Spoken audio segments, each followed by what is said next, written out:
Hey Band Network Remote Teaching Series. Welcome to the Hey Band Network. Today we have a special guest for our leadership series, Dr.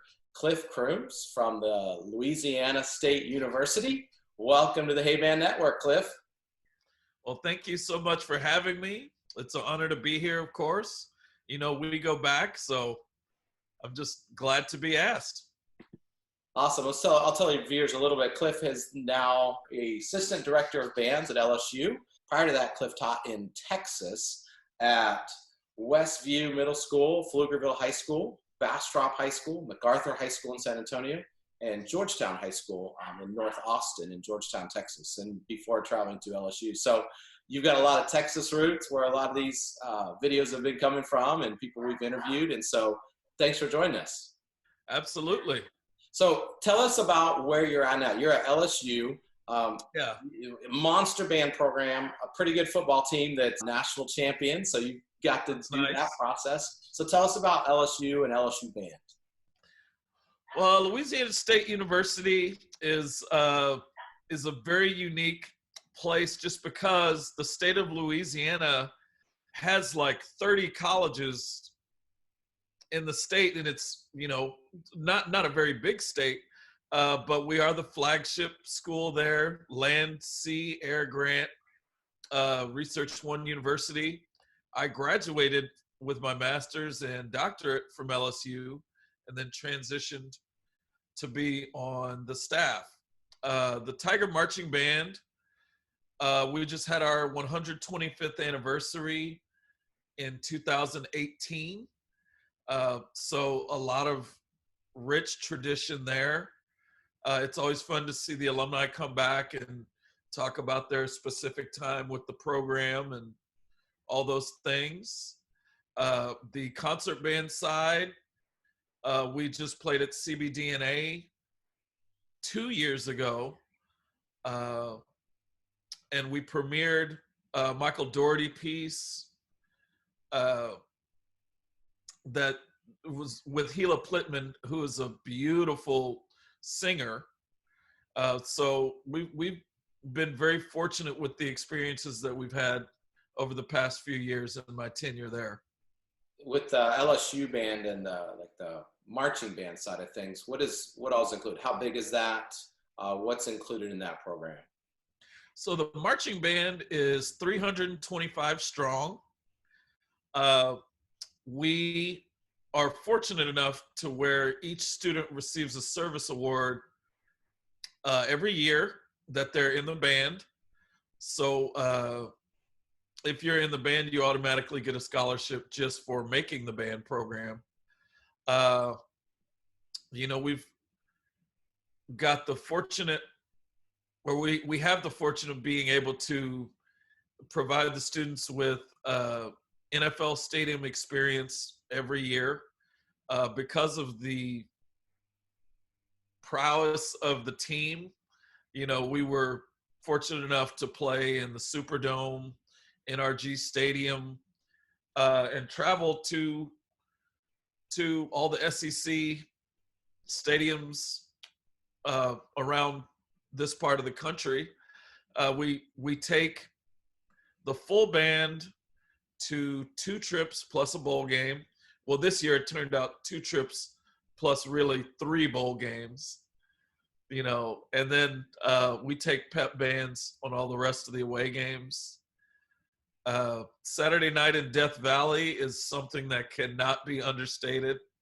You know, I had so many people tell me, oh man, when you get there, you'll see. And I was like, okay, I know football. I've seen football.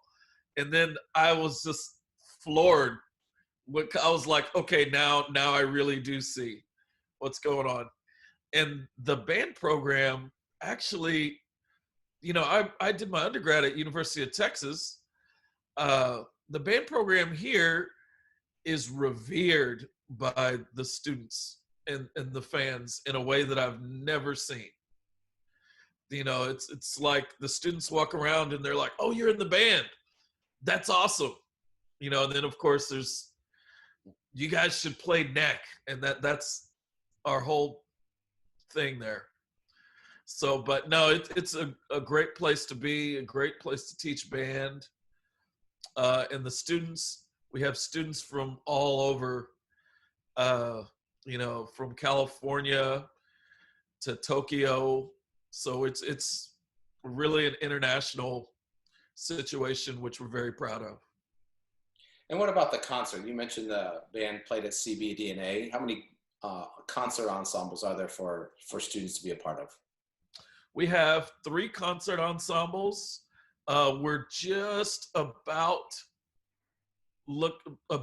to have a 4th. We were just a few.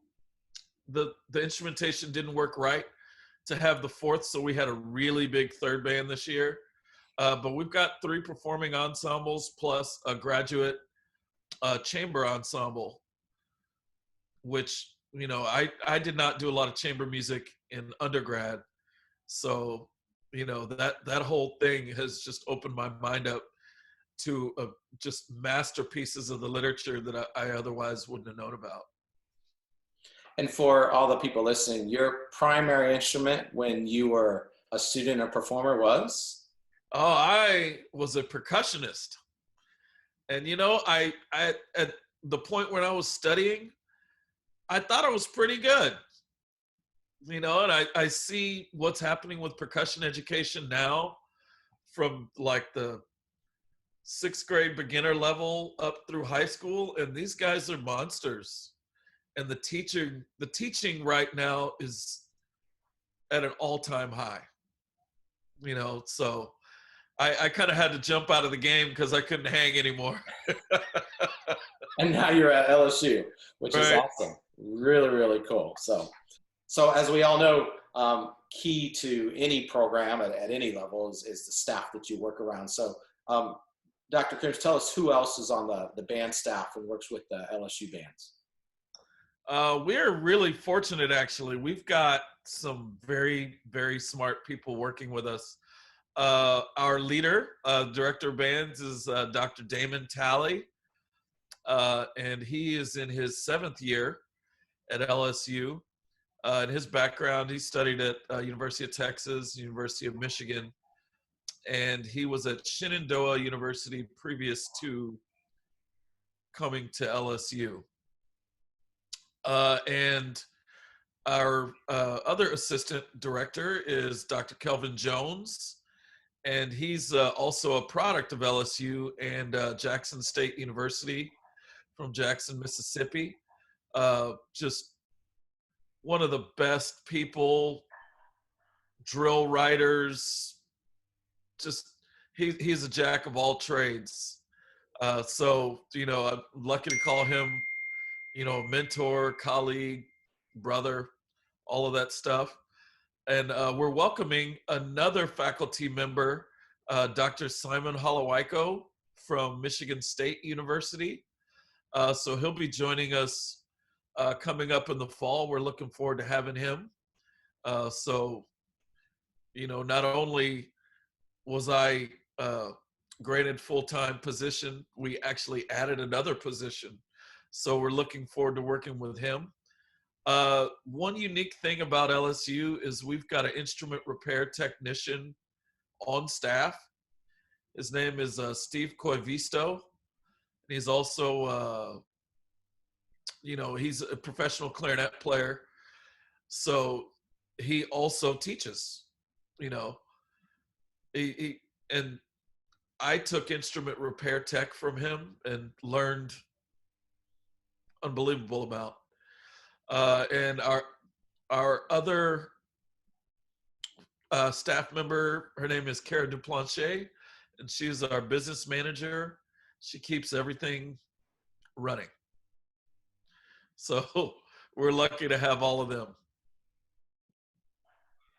And then I know one of the things, the timing of all of this is the day we're recording this is the passing of Frank Wickes, who was a longtime director of bands at LSU. Yes, Dr. Wickes is the director emeritus for the Louisiana State University band program. He was here for 30 years and built a lot of the traditions and institutions for the program that we continue on to this day. So, we're all heartbroken for that situation and for his family. It's just a sad day. So we wanted to talk about remote teaching at the college level and how that relates to students, and maybe there's directors watching this who have seniors and how that applies to LSU, or maybe just in general how a university is approaching college. So let's kind of jump on that. What is your classes that you've had with your ensembles? I don't know when your semester ends type stuff, but how does that work, or how's that been going as you guys have been with the school closed? Well, pretty much like everyone else, we meet through Zoom. I know some people are doing Google Classroom, but our platform of choice is Zoom. And we discussed, maybe trying to play as an ensemble through that, but then there are all the latency issues and just the fundamental issue of not being able to play within a group live. So then we said, well, what do we want the students to get out of the experience? And the overwhelming thought was, we want them to go away knowing these pieces on an intimate level and the motivation behind their creation and what makes them great. So, I sat there and said, okay, well, I think we're just going to talk about how we're listening to music. And I present my students with, every week, I present them with a piece that we would have played on our concert. And I provide them with either other pieces by that composer or other composers that are contemporary of that composer. And I like to talk about other things that were going on in the world at that time, like what was the artistic movement of the time, who were the poets, what was commerce like, just all the things that can inform a composer's intent behind writing a piece. And surprisingly enough, I thought the kids would just be like, oh, this is busy work and we're just going to make the best of it. We've got some brilliant minds studying at LSU, and they challenge my thinking on things, because of the provocative questions about what was going on in society at those times. The students will come back with societal issues that I hadn't even considered. So the discussions have been very informative. I've learned a lot. The students have learned a lot. And to be honest, at times we'll just take a break and go, how's your family? How are you guys doing? How's everybody hanging in there? It's just a interesting situation, just like you would stand at the front of the room when your students enter the classroom. Hey, how are we doing today? We're going to make some great music, this and that. That's just a continuation of that online, I guess, if you will. That's cool. That's really good. Are there other things or other resources you guys have used? Yeah, Kelvin is doing a really cool project with a cappella with his students, where he's going to go through, like, they're going to record an excerpt of Lincolnshire Posey. The second group is playing Lincolnshire, which I'm like, where am I at? Oh my God.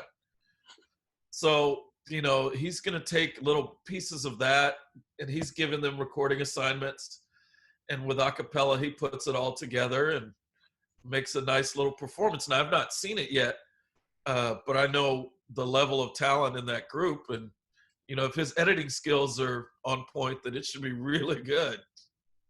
Yeah. That's cool. And share that whenever that comes out and gets released. Those are heavy duty projects, but whenever that's released, feel free to share that, and we'll blast that out on the Hey Band Network too. Oh, that'd be great. Yeah. That's what people are doing. Because I think it's cool to see that in product. And we've seen some of them, but to see high-end groups, college groups, professional groups and stuff, it's just usually a different level. We Right. definitely share that stuff. What about, so being a university and a marching band where we, usually come in early and start things, how are you dealing with seniors who are headed to LSU to be a part of the band for next fall? Well, I'll tell you what we normally do and then kind of tell you how we've altered that. We have a series of recruiting events where we invite students to campus. Like we have a symphonic band camp called Stately Oaks that was started by Frank Wickes, actually. And it's in early February, right before TMEA. Students are welcome to come, and it's different than a region band because, you don't have to audition in. If you want to go, you can go, and we have faculty recitals.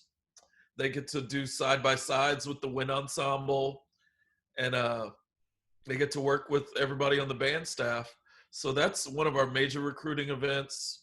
And then the spring game that we have, we kind of treat it like junior high night, where if you want to come, even if you're not going to LSU and you've always just wanted to see what it was like to be in Tiger Band, you can choose to participate in this, and we'll spend the whole day with them rehearsing our traditional stand tunes. And then we go to the spring game and they're in the stands doing a side-by-side with the college guys. So that's how we normally do it. And then they would audition in person. So we've had to forego those other things. And they're auditioning via YouTube recording. And starting in May, which is next few days, we'll start going through those recordings and either inviting them to our preseason camp or letting them know, hey, could you resubmit with these things in mind? So we rarely, if ever, tell someone, you're not invited to come to preseason. We like to think of it as an educational opportunity for the students. If they're, say, their reading skills or they've got an articulation deficiency, we give them the opportunity to address that and then come play for us again, or in this instance, re-record for us again. So we're getting ready to go through those in a few days, and then we'll send out our invitation to preseason, which hopefully will be happening. Yes, right? Yeah. We may have to circle back in August and see how things are and how summer camps are going. Right. And how everybody, or even later on, how do we get through all this and manage? Because I think there would be lessons to be learned from that. So, absolutely. So an incoming senior, a lot of those things at LSU are in the works, sounds like, in terms of moving forward. Yeah, we've gotten a lot of submissions already, and part of it comes from, oh, you just won the national championship. I want to have that experience. I want to go do those things. Or, a bunch of students who've wanted to go to LSU for their whole lives, so I think that's made some of them even more motivated, this roadblock, if you will. Yeah, and it doesn't matter. You have those opportunities to go travel and go to those games. That's one of the best parts of being in band is you get to go to all those games, whatever level you're at, is you travel right. and see, and this part of that support system of the bigger game day experience with that. So. Yeah, I'll tell you, Chad, like when we went to the Fiesta Bowl, I guess that was Burrow's first year, last year, a lot of those students, like that was their first time on a plane, and You know, you think about just like things like that. How cool is that? Anything else you want to add on seniors, kids coming to LSU program? Uh, the only other thing is we have to keep constantly reminding ourselves, you know, they've already had so many things taken away from them. We have a lot of nervous students about what's to come. So while we're sitting in our brains like, you know, thinking, oh, okay, this, I know this process and we're just going to alter it and it's going to be there and everything's good. You know, they don't know any different. They don't know any process. All they know is they want to be in the college band. And, you know, there's this roadblock. So, you know, I have to treat each student with so much empathy. You know, I'm learning a lot from it. So do you have any shout outs you want to give? Well, first and foremost, definitely to the family of Dr. Wickes and all of the LSU alumni or University of Florida alumni, University of Michigan alumni that have had the chance to work with and learn from Dr. Wickes. Shout out to everybody. You know, we're all thinking about you. All of our lives are better because of Frank Wickes. And hopefully we can all carry that legacy with us moving forward. But I feel like that's the most appropriate shout out for the day. And today is the day that we found out this morning when we recorded this of the passing of Frank Wickes. And so very, very appropriate too. So thank you. Anything else? Any other shout outs you want to give? Not really a shout out, but just perspective. I'll tell you, and you know, we're all so guilty of this. As band directors, you know, you get a product to a certain level, and I don't know if you're like this, but rehearsals are my jam. The concert is just for everybody else, you know. So you get it to a point where you're like, man, this is really good. We're making incredible music. And then you get to a performance and something goes awry. And you're just like, well, I can't say what I was thinking on this podcast, but, you know, you're just like, wow, I thought we covered that, you know, and it's just a live situation. So I kind of let that bother me. And that was my last concert before all of this happened. So I guess I would say, you know, just be grateful for every opportunity you get to make music. Because you never know when that's going to be taken away. And, you know, you just can't let perfect be the enemy of the good. Yeah, man. Yeah, absolutely. So true. And that's a great way, I think, to lead this for that. So, Dr. Croomes, thank you very much for joining me on the Hey Band Network. Some great insight into LSU Band. And then and the idea, and you talk of perspective and how we see things, I think are so appropriate for everything that everyone's dealing with as we continue to move forward and figure out, take it one day at a time. So thanks for joining us today. Oh, man, thank you so much for having me. It's always good to talk to you, you know, whether in person or online, you know. Always good. For those that are following and watching this video, subscribe to the Hey Band YouTube network channel and check that out, and check out this video with Dr. Croomes along with other videos. Thank you very much for joining the Hey Band Network.